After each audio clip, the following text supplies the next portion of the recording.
mereka. Sama seperti mungkin kalau kita melihat referensi dari M5, ada Lilgan. Nah, atau Rebellion yang akan mengambil lagi kemenangan pertama mereka. Ini jadi kemenangan kedua setelah MPL iya. Indonesia season 11. Dan mematahkan loh reverse sweep winning dari Geekfam. Ini itu kalau dia. misalkan Rebellion menang di sini, mereka nambahin 1 poin. Jadi bandingannya 5-2. Dan setidaknya mereka mematahkan reverse sweep winning dari Iya. Geekfam. Reverse sweep winning ya yang biasa dibawakan oleh Geekfam. Kalau di game pertama it's okay, masih ada game 2 dan game ketiga. Tapi masih dengan band yang sama pula dari Geekfam dan juga apakah? Ternyata Faramis langsung di respect band oleh Chico di game ketiga. Ya karena mungkin ini tidak akan ada game yang keempat. Benar. Kan best of 3. Salah nggak gua? Enggak. Ya udah. Jadi ini harus dilakukan sedikit antisipasi tentunya. Ya masalahnya kalau kita ngomongin game keempat udah masuk playoff tuh best of 5. Bener Udah nggak lagi. di regular season kita. Betul. Tapi melepas Minotaur nih Profesor KB. Minotaur first Worth pick it kah untuk di first pick? kayaknya menghindari hero-hero seperti Florin dan mungkin bisa membawakan hero seperti Baksha yang akan dibawakan oleh Rebellion. Mendinai juga early game yang bisa dibawakan sama Minotaur karena Minotaur powernya baru kelihatan pas udah momen-momen Lord Fight di menit yang ke-8, menit 12, menit 18. Itu baru dia kuat banget untuk team fight. Oke. Dan apakah akan di pick itu dia Udah pasti. Minotaur 100% win rate 100% 6 kali win rate. pick oleh Baloi. Dan pick yang ketujuh ini akan menjadi pertanda apakah win rate 100% akan berlanjut atau malah di sini Geekfam dengan Minotaurnya akan hanyut. Apakah kita akan lihat adanya Digi is back? Tinggi. We never know. Kalau aku Iya, lebih suka Valentina di pick atas sih. Karena dari tadi gini loh. Baksi Swallow ya? itu selalu dikasih Angela. Dan menurut gue emang Angela powerful banget di sini posisinya. Tapi entah kenapa ini Valentina bisa jadi game changer buat Rebellion. 2 kali mereka melepaskan hero seperti Faramis. Dan kalau misalkan ketiga kalinya Faramis diambil kembali nanti karena udah di ban, ya otomatis pertukarannya hanya ada di Valentina. Dan kalau Valentinanya ini ternyata didapatkan oleh Geekfam, Rebellion sih yang harusnya mungkin mempersiapkan roamer yang lebih powerful. Mungkin Arlott yang akan dibawakan di fase yang ketiga. Ya, Arlott. tapi kalau ngomongin Arlott, aku setuju banget sih. Karena Arlott ini adalah sebuah hero yang potensial banget. Masalahnya potensial dalam kondisi sekarang apalagi. Pertama, dia udah membuka Fredrin, dia udah Waduh. ngebuka ke arah Xbox. Jadi Arlott ini masih bisa pegangin, Prof. Ini jatuhnya hero beton semua ya, hero Wah. kuat banget. Malah aku ngerasa Kuat banget soalnya. Kari di sini bisa jadi potensi atau mungkin Aku sih mikirnya malah ke hero-hero defensif kayak Gord sih. Core. Iya, Karena tapi apa? itu picknya keempat mungkin. Iya Karena- mungkin jangan di pick ketiga ya Bro Oji. Karena yang dibutuhkan sekarang adalah gimana caranya dengan adanya badan yang tebal ini, mereka punya area of effect juga yang tinggi. Iya. Punya Iya. ada sisi power juga. Benar. Karena kalau mereka main cuma tabrak aja, ini tembok yang ditabrak loh Momo-chan. Benar ya benar. Dan pick Beton Yuzong, ini. pick Yuzong menurutku oke karena Baxianya kan ada di tim Rebellion. Jadi seenggaknya nggak akan ada efek live bane dari Baxia Mark yang gratis ya. Dari early game udah dapet efek live bane itu udah sangat-sangat menjadi keuntungan untuk Baxia. Dan Baxia Angela ini kan udah bisa pegangin lini belakang. Nah, tinggal pertanyaannya gold lane-nya mau bawain apa nih? Baru nih sekarang nih perebutan Roger menurutku bagus untuk di kedua kubu. Iya, Karena Roger. Rogernya bisa jadi Roger attack speed. Roger attack speed. Apakah Moskov akan kembali lagi juga, Profesor KB? Melihat sebenarnya game pertama yang cukup ciki ya, dengan membawa Moskov. Kalau ngomongin Moskov, di game kali ini agak berat sih Momo-chan. Menurut aku Kari masih Karena bisa jadi potensi Ya, juga ya sih. kayak Kari oke. Oh, Rogernya di ban. Kalau ternyata Karinya diambil Rebellion, berarti Geekfam harus mempersiapkan hero yang mungkin tipikal-tipikal bisa nabrak ke belakang kayak Cloud lagi. Atau Pak jangan-jangan Kito? Cloud yang bakal di ban. Tapi nggak mungkin dia make Gue lebih suka nge-ban Cloud sih. Ben Cloud. Ya, Iya. ban Cloudnya di sini. Karena- Jadi abis hero-nya. Cloud ini lebih manuver sekali sih kalau misalnya aku lihat ya.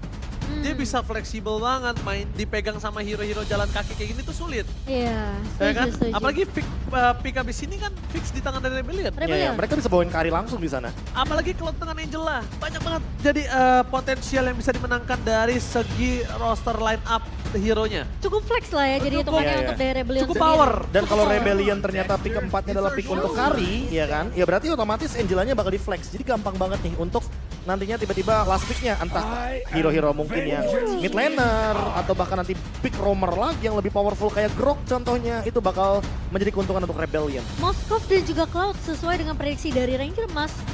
Yang dimana kita sudah membicarakan Cloud. Iya. Yang bisa mungkin head to head juga dengan Karinya. Itu Novaria dulu. Novaria, wow ini sepertinya surprise untuk Marksman seperti di game pertama. Iya, Angelanya bakal jadi roamer. Berarti kalau misalkan udah melihat seperti ini, atau jangan-jangan Novarianya yang jadi roamer. Wah. Kita udah sering lihat ini. Karena ya udah jadi rahasia umum kalau kita ngomongin soal tank jungle, ya jangan kaget kalau Novarianya bisa jadi mid lane, bisa jadi roamer. Tapi feelingku kayak masih di tangan Swallow sih. Harusnya itu tangan Swallow kalau dalam keadaan seperti ini. Tapi 2 pick terakhir untuk Geek Farm, mereka tahu Rebellion tidak akan memunculkan marksman ya sebelum mereka pick marksman terlebih dahulu. Malah bisa jadi Gord dan juga Kari untuk teman-teman dari Geek Farm. Biar nggak ada deny juga untuk Fredrinnya dan Karinya bakal jadi salah satu deny pick yang mahal untuk Cadera. Malah Dinya yang kehabisan hero di sini. Bruno tapi yang akan dibawakan. Bruno. Dan satu lagi. Bruno. Odet, karena efek knock-up-nya cuma ada di Yuzong. Ini sih, Odet ini sih adalah salah satu pick yang menurut aku sangat bisa membalikan keadaan apa yang dimiliki dari tim Rebellion saat ini. Hero-nya abis sih, kalau bawa Harit bakal kena immobilize. Kena Kari, range-nya terlalu jauh dan terlalu banyak hero tank di lini depan. Iya sekarang jadi dipaksa mereka nggak bisa pick Karinya. Bener, Single target pula. Bener, single target pula. Itu dia masalah utamanya. Kalau nge-pick kayak Ixia ya paling masuk akal sih Paling sebenarnya. aman ya, Paling aman, Ixia. karena Baxianya biarin di depan, Yuzongnya biarin di depan, Novaria sama Ixia biarin combo di belakang. Tapi masalahnya kalau ngomongin Exia sekarang, dia bertahan nggak? Nah itu masalahnya. Survive nggak? Tapi minimal dia nggak kena swansong aja. Tapi udah. kalau misalnya dia ngomongin gak kena swansong itu agak cukup sulit. Mending sekarang kalau menurut aku, kalau memang dia punya power mainin Brody aja sekalian. Ya Brody buat unggul di early game oke. Early game punya power. Iya, tapi Ixia. Wah dia berani Ini banget. main aman sih, udah Berani kena hero banget lagi. dia. Gini, kalau Harit dia kena immobilize, gak bisa gerak. Kari range-nya udah pasti kalah. Bruno owning the lane ya kan. Ya udah sisa Ixia gak ada lagi. Ini main front to back gak sih? Ya udah pasti. Pasti Udah Bruno pasti. back. Ini main late game banget buat Rebellion. Mereka bisa mempertahankan high ground, beda sama di game yang kedua. Sementara Geek Farm bawain early game yang cukup punya banyak pressure loh. Xborg, Fredrin, Minotaur. Dan ekspornya di sini kayak dituntut untuk bikin si Halberd sebanyak mungkin. Iya. Ya kan ada Angela soalnya, ada Baxia. Jadi udah pasti bakal ada sedikit game changer yang terjadi di game yang ketiga. Game plan-nya juga cukup berbeda sedikit walaupun kalau kita melihat dari secara kasat mata dari hero-nya yang paling berbeda adalah Odet dan juga Ixia. Iya. Ini dua hero yang wajib ada dalam team fight karena area of effect-nya sangat luas dan cooldown-nya lama banget. Alright, ini dia the last game di match yang pertama. Penentuan apakah Geek Farm seperti biasa akan melakukan reverse sweep atau Rebellion akan menghujam jantung Geek Farm. MPL Arena, mana tepuk tangannya? Let's go, menuju ke lane of town. Skor 1 sama kali ini untuk kedua belah tim. Tapi apakah Rebellion mereka mampu untuk membuktikan bahwa tidak perlu sampai berseason-season mereka dikandangi sama Geek Farm. Cukup di match ini saja, tapi tentunya Geek Farm punya potensi yang begitu besar. Membawa ke area late game pun aku rasa mereka masih memiliki damage yang cukup. Masih dengan playstyle yang sama dari Rebellion, mereka coba untuk bermain agresif, bakal coba dikejar Baloi, bakal coba diganggu. Yes. Dan tentunya Aboy mampu Ini- untuk memberikan poke damage di area mid-nya. Ini potensial untuk mereka bisa mendapatkan 5-2 masih ada tersisa loh Momochan. Tadi kan kita terakhir data yang kita miliki adalah 5-1. 5-1. Iya, jadi data dengan 5-2 ini masih dimiliki. Tapi lihat di arah top lane akan coba one by one situation dengan Cadera. Tapi Cadera kali ini agak cukup kesulitan dan kemungkinan besar ini akan membuat seorang Cadera harus memiliki hal sekali di early game. Tapi kita ngomongin tim fight drama top lane, Luke masih ada Viragana untuk membuat dirinya masih selamat. Dan ngomongin dari soal emblemnya Momochan. Kali ini akan membawakan Assassin Emblem. Dan dengan satu Tenacity membuat Respect itu. dia benar-benar respect banget dengan damage yang dimiliki sama Geek Farm. Bermain lebih aman seperti Profesor KB bilang. Auditisi akan membawa support Emblem. Sementara Swallow membawakan Assassin dengan mage tentunya yang kita tahu. Imperius akan memberikan damage yang begitu perih dari seorang Swallow. Tapi di sisi lain pun Aboy masih membawakan Rupture juga dengan Magic Emblem yang dibawakan. Debut pick untuk Aboy. Dan sementara kalau kita ngelihat Baloyski masih dengan kemenangan 5 kalinya dengan adanya Minotaur. Tapi untung aja ya dari sosok Novaria ini tidak di tangan Aboy. Karena kalau di tangan Aboy ini sangat berbahaya dan Aboy ingat percentage win rate dengan adanya Novaria ini sangat tinggi. Dan Profesor Hazel agak sedikit berbeda. Dia akan mengadu ke dalam Retribution. The power of Retribution akan coba di tangan seorang Hazel. Membuat dia berhasil mendapatkan turtle pertamanya. Perbandingan dengan ada game satu dan juga game yang kedua. Aboy bahkan di sana melindungi Pawlowski untuk bisa mundur ke arah belakang, Profesor. Wah ini kalau kita ngomongin soal turtle yang pertama udah pasti bakal full banget powernya untuk Fredrin ya. Akan sangat mudah untuk mendapatkan Battle of Retribution ya. Dan sepertinya tidak ada mungkin niat untuk melakukan ganking di awal game. Sama-sama main safe, nungguin ultimate dari masing-masing hero ready. Dan mungkin Baloski yang bakal memulai hal tersebut karena mereka ingin melakukan zoning agar nantinya D tidak mendapatkan satu minion gold yang mahal harganya. Ya, dan G kembali mendapatkan 78% audience prediction by Samsung, sementara Vincent menabrak ke arah Baloi. Tapi sepertinya melihat pergerakan yang cukup ramai ya dari Rebellion, 4 pemain bergerak secara bersamaan ke area atas, tentunya tidak akan mengambil resiko yang cukup besar dari seorang Baloski. Dari early game seperti ini, item build-nya masih terlalu dini juga kalau misalkan kalau mau langsung ditebak. Tapi teamfight. Oh my god, Minan Fury double stun, the bucket won't become a turbo out, it's easy to take that. Langsung ada full parah, selalu menuju ke arah backline, the bucket T! Termakan dengan instant point. A boy again menjadi sebuah pintu masuk ke Rebellion yang gak bisa masuk lebih dalam, Profesor. Dan membuat Luke jadi bebas masuk ke dalam sosok seorang D. Tapi positioning dari Swelo bagus sih, Profesor. Iya ya, tapi yang lebih bagus ternyata Aboynya Iya, di lini Aboy, belakang. iya. Iya, Dia Aboy, barengan iya. sama Luke, dia tahu targetnya cuma ada di D. Dan Ixia ketika dia lagi full barrage, dia bakal diem di sana. Iya, Dan sedangkan itu absurd damage lihat gak? Iya, Dia betul. damage sekali, Prof. Benar. Saat dia masuk, dia keluar baru Luke-nya. Dan aku juga Satu-satu merasa dia jadinya. cukup respect sih dengan damage-nya dari Novaria juga ya, Profesor KB. Iya, tapi ditabrak lagi. My god, mereka menabrak ke arah Aboy. Dan Aboy di sini nggak punya flicker, jadi ini adalah kesempatan mereka untuk bisa memakan Aboy. Ingat, makin late game makin sakit. Absorb damage juga tidak boleh tidak dilupakan, Momo-chan. Wah, first item untuk Cak Dera adalah Husklaw, Profesor KB. Bermain lebih aman untuk mendapatkan sedikit last region dengan Husklaw. Seorang Cak Dera tentunya akan lebih survive di arah lininya. Ya, karena kalau dia nggak pakai Asklaw, karena aku adalah salah satu player Ixia. Ya. Dan pasti akan menangkan laningnya. Dan bahkan di sini the power of retribution akan didapatkan oleh Vincent. The power of retribution bahkan di belakang sana para pasukan dari tim Rebellion memaksa team fight. Hazel, Sakratul Maut, ingat dia nggak ada damage dari adanya pressure tepangan double kill. Didapatkan oleh para pasukan dari tim Rebellion. Menutup ke arah Apoy. Kehilangan Apoy di belakang sana para pasukan dari tim Rebellion. Mereka akhirnya disengget dan mereka sadar. Permainan tarik ulur adalah sebuah jawaban untuk Geek Farm. Wah, Swallow sih bener-bener ngeselin sih Profesor KB. Diam-diam memberikan poke damage tambahan dari arah yang nggak bisa dijangkau oleh pemain-pemain dari Geek Farm. Ya, bahkan untuk item pertamanya dia menuju ke Angel Talisman. Kayaknya dia bakal Spamming. mainin untuk spamnya aja. Dan yang paling annoying adalah itu tadi, Astral Eco full barrage. Iya. Dimanapun nanti keadaan dari Geek Farm, dia udah pasti bakal kena damage yang lebih jauh lagi secara area of effect. Karena hitboxnya meningkat 2 kali lipat. Dan itu yang membuat combo dari Novaria Ixia ini akan works untuk menghadapi draft seperti Geek Farm yang tidak bisa langsung ke belakang. Wah, ini butuh bantuan Luke sih untuk bisa ngincer ke arah lini belakangnya, Profesor. Kalau aku lebih setuju misalkan Aboy Aboy, sama Luke-nya barengan aja ke belakang Kayak tadi lagi. flanknya, kayak tadi. Kayak tadi Mainnya ya. 3-2, jadi Baloski sama Cak Dera yang nahan di depan, bareng sama Hazel, duanya nge-flank. Oke. Berarti datang dari arah blind spot yang tidak diduga-duga oleh Rebellion.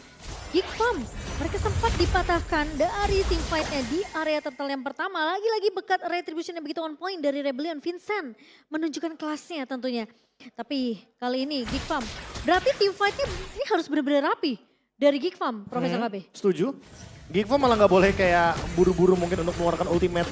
Berapa banyak ultimate area of effect yang mereka miliki. Yeah. Mereka punya Swan Song, mereka punya Last Insanity, harus ada Viraga Armornya, mereka punya Minion Fury juga. Jadi karena area of effect-nya banyak, sementara Rebellion tipenya hero yang spam, skillnya benar-benar menunggu momentum juga. Paling ada Yuzong sih memang, tapi Yuzong dibandingkan dengan Swan Song, ya udah otomatis Swan Song-nya juga bisa di-cancel dengan Petrify, bisa di-cancel dengan Black Dragon Form. Iya, dan Terlalu bahkan banyak cancellation-nya jadinya. menurut aku sisi yang dimiliki sama Aboy dengan Blue Nova-nya ini punya immobilize yang benar-benar mematikan sih. Menurut aku dari Aboy sendiri ya. So itu yang harus benar-benar dimaksimalkan oleh Geek Farm. Tapi kali ini dibuka Kors. Alright, langsung dengan adanya full panas seperti dibuka begitu saja. Paulus kita perangkat dan bakal hilang. Para pasukan dari tim Rebellion mereka tidak akan melepaskan pandangan dan jangkauan terhadap seorang Hazel. Meanwhile lihat Kas benar-benar membabi buta ke arah belakang. Dia nggak peduli siapapun yang akan dia tabrak, dia akan lenyapkan. Dan sekarang Vincent terlalu kuat untuk bisa dimakan di early game. Wah, Lihat masih ada Audi TC. Dan bahkan mereka tidak bisa menyentuh di gara-gara Audi dan juga sosok dari Vincent di depan. Ini dia terlalu free sih Profesor KB. Luke akan kehilangan Viraga Armor. Dan bahkan masih di-press terus-menerus. Gak dikasih kesempatan untuk memecahkan turret di area Mau tapi ditangkap? di... Masih punya flicker untungnya. Nah, tapi lagi-lagi loh, ini dia. Combo Astral Eco dan juga Full Barrage yang akan digunakan terus-menerus dari early game sampai dengan late game. Karena memang hitboxnya ini yang akan memudahkan D untuk engage ke lini depan atau bahkan belakang. Sehingga flickernya udah cukup buat escape aja. Nggak perlu tuh Ixia flicker ke depan. Karena kalau Ixia flicker ke depan yang ada Novaria ini bakal ada satu space yang dimana dia nggak bisa cover Ixianya. Ya, setuju. Dia cukup perlu mengkombokan dengan Swallow aja ya Profesor KB. Iya, itu udah cukup seharusnya. Flickernya mungkin bisa dipakai sebagai escape mechanism. Mungkin. Ya apalagi dengan item-item seperti ini, dengan adanya Javelin. Mau kemana nih arahnya? Windtalker kah? Golden Staff kah? Atau jangan-jangan dia bakal menuju ke item-item yang lebih aman seperti Malefic? Ya, Momochan mungkin tahu nampaknya. Ya, Ya. sepertinya tahu. Ya karena mungkin lihat betapa kuatnya penetration langsung ke arah dalam. Dan bahkan melihat pasukan dari Geek Farm ketinggalan 7.000 gold. Ini adalah Momentum. potensial dan momentum yang tidak boleh dilepaskan sedikit pun. Nah, aku cukup paham sih sebenarnya dengan apa yang dibilang sama Oji tadi ya. Dan kelihatan Rebellion yang mungkin kita tadi prediksi mereka bisa bawa game ini menuju ke arah late game, ngasih space ke arah D, tapi ternyata itu tidak dibutuhkan untuk Rebellion. Dengan net worth yang dipegang sejauh ini di menit ke-8. Akhirnya Profesor paham juga. Paham kan Profesor KB? Dengan Iya, 6.800 kemenangan gold di tangan dari Rebellion, mereka bisa pegang momentum ini. Ya kalau mau nyekek sekalian untuk Iya, early game yang kayak bener gini. banget. Temponya juga ya udah di menit yang ke-8 udah saatnya Lord Fight. Karena manuvernya juga akan kelihatan, Prof. Terlihat akan jelas sedikit Kelihatan demi jelas sedikit sih. ditambah lagi. Kalau misalnya walaupun goldnya sudah unggul, tapi lama makin lama itu kan masih bisa terkikis. Bukan berarti dia tidak bisa membalikan keadaan. Dan ingat, Geek Fam adalah salah satu tim yang sangat kuat dalam under pressure. Setuju. Mereka punya segala cara untuk bisa membalikin keadaan. Jadi Rebellion menurut aku masih harus respect. Saking respectnya lihat posisi dari Swallow. Dia benar-benar menjaga positioningnya banget. Black Dagger Transform udah mulai dibuka sama Kars. Dan Itu dia. Kars udah siap. Itu dia respect yang diberikan oleh seorang Kars. Gimana caranya dia tidak bisa membuat Hazel masuk ke dalam menjadi penjaga Gila. pintu. Ini dia. Kalau tadi kita lihat serigala berbulu banteng nampaknya gagal, tapi nampaknya di sini ada naga bertanduk dua. Prof, kamu lihat nggak? Kars ngebuka, ngezoning map itu hampir setengah map loh. Harus Iya, dicari pushnya. Dia juga ya udah punya Baxia juga kan di lini belakang. Jadi gak perlu takut gitu loh. Udah ada efek life band-nya juga. Sekalipun Baloyski punya efek heal. Tapi gak berpengaruh banyak. Karena mau bagaimanapun di early game. Yang namanya Minotaur kan butuh waktu banget. Butuh 2 sampai dengan 3 item defense dulu. Baru Iya, dia setuju. bisa bikin Flask of Theosis. Karena kalau dia bikin Flask of Theosis terlalu cepat. Dan gamenya lagi dalam keadaan loose condition kayak gini. Jatuhnya rugi buat Geek Farm dan satu tim untuk Baloyski. Inilah jawaban atas ban terhadap Cloud. Tidak ada jawaban terhadap Novaria. Lini belakangnya Tidak ada jadi ini jawaban ya. terhadap Auditizi sebagai split pusher nantinya. Tidak ada jawaban untuk seorang D. Dan mereka menjawab dengan Aboy. Memang betul jawaban yang sangat kuat. Tapi dia tidak sesustain itu. Dia tidak semanuver itu, Profesor. Sekali melangkah kalau kejebur dia tenggelam. Ya ini PR untuk Geek Farm sih. Mereka nggak bisa fokus ke arah D, tapi gimana cara mereka bisa tangkap Colo, tapi low. Tapi full barat memang dikeluarkan untuk membuka jalan di arah masuk lane. Kas juga tidak bisa masuk terlalu dalam karena ini akan membahayakan untuk Kas tersendiri. Kalau Kas tumbang, kondisi keuntungan yang mereka miliki ini akan berbalik. Memang tidak shutdown, tapi dengan tidak adanya the power badan yang dimiliki dari Rebellion. Sehingga mereka cuma memantapkan diri terhadap seorang Vincent. Belakangnya udah pasti kocar-kacir, Profesor. Aku cukup kaget sih pas tadi dibuka full barrage yang biasanya kalau kita lihat dari 3 turtle yang sebelumnya, ya dia bakal ngebuka setelah teman-teman dari Geek Farm join team fight. Iya. Tapi tadi belum ada source skill yang keluar, belum ada flicker yang keluar, dia udah langsung buka full barrage. Kayak pertanda, oke ayo perang nggak. Ternyata emang Geek Farmnya nggak mau perang karena perbedaan goldnya udah terlalu signifikan. Wise choice tentunya buat Geek Farm karena mereka nggak memilih untuk perang dibandingkan dengan kayak mungkin di game yang pertama kita melihat bagaimana team fight yang begitu extend, yang begitu lama dari Geek Farm dan malah menciptakan kerugian bagi mereka sendiri. Kelihatan mereka tahu banget sih, mereka butuh timing yang pas, momentum yang pas. Mereka coba untuk paksa, mungkin oke full bar sudah kebuka dari D, tapi ingat di sisi lain masih ada Hardguard dari Auditizi. Masih ada juga Astral Eco di tangan dari Swallow.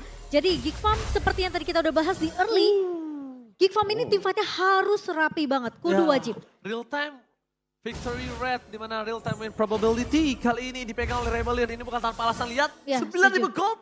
OTW 10.000 gold. Menit Iya, 12. Dan bahkan mereka tidak bisa menangkap D, tidak punya jawaban atas D. Bukan poin kill yang diinginkan tapi assist yang sangat kuat. Jadi gimana caranya? Walaupun dengan item semaksimal mungkin yang dia miliki saat ini, flank gaming sangat dibutuhkan untuk di. Ya makin late game kayak gini juga Swallow-nya makin lebih powerful dengan magic damage-nya. Kayak lebih butuh toilet armor dulu sih buat Geek Farm. Entah di Hazel atau bahkan mungkin di Baloyski. Tapi ya Baloyski juga menyelesaikan Flask of Dionysus karena dia butuh banget nih untuk efek heal tambahan. Lagi dan lagi Lord Enhance seharusnya dilepaskan oleh teman-teman dari Geek Farm. Iya. Karena kalau masih dipaksakan bisa jadi malapetaka buat mereka. Bisa jadi call-nya malah orang dulu. Dan bahkan Baloyski menunjukkan batang hidungnya loh. Ingat, kalaupun sekalipun Baloyski dilepaskan, flicker itu tertrigger, Profesor. Ya, itu akan cukup mahal ya hitungannya ya, Ranger Mas. Tapi kali ini sepertinya Baloy hanya memberikan informasi saja. Oh, kedeteksi. Dua pemain di depan sana. Nampaknya Kars kembali akan menjadi sebuah perimeter penjaga pintu yang membuat Rebellion berhasil mendapatkan Lord dengan sangat mudah. Ya, ini keputusan yang bijak sebenarnya dari Geek Farm. Mereka cuma cari informasi, nge-trigger biar adanya Astral Echo yang dibuka oleh seorang Swallow. Meskipun terlihat Geek Farm mereka nggak punya kesempatan sebenarnya yang besar untuk melakukan kontes ya di area Lord yang kedua. Dan tentunya akan terlepas ke tangan dari pemain-pemain Rebellion dengan begitu nyaman, Profesor KB. Tes ilmu. Iya. Tes ilmu aja tadi. Iya. Kalau memang ada celah kita masuk, kalau nggak ada ya kita mulai. Karena udah kebaca juga nggak sih? Karena Kars di sini bakal nge-zoning, bakal ngebuka Black Dragon Transform untuk cari informasi, nge-zoning pemain-pemain Geek Farm untuk nggak mendekati ke area rivernya. Ya, dan karena udah punya Hunter Strike sama War Axe ya udah pasti cooldownnya jauh lebih cepat lagi untuk Black Dragon 4. Makanya Kars ready banget. Oracle juga udah ada.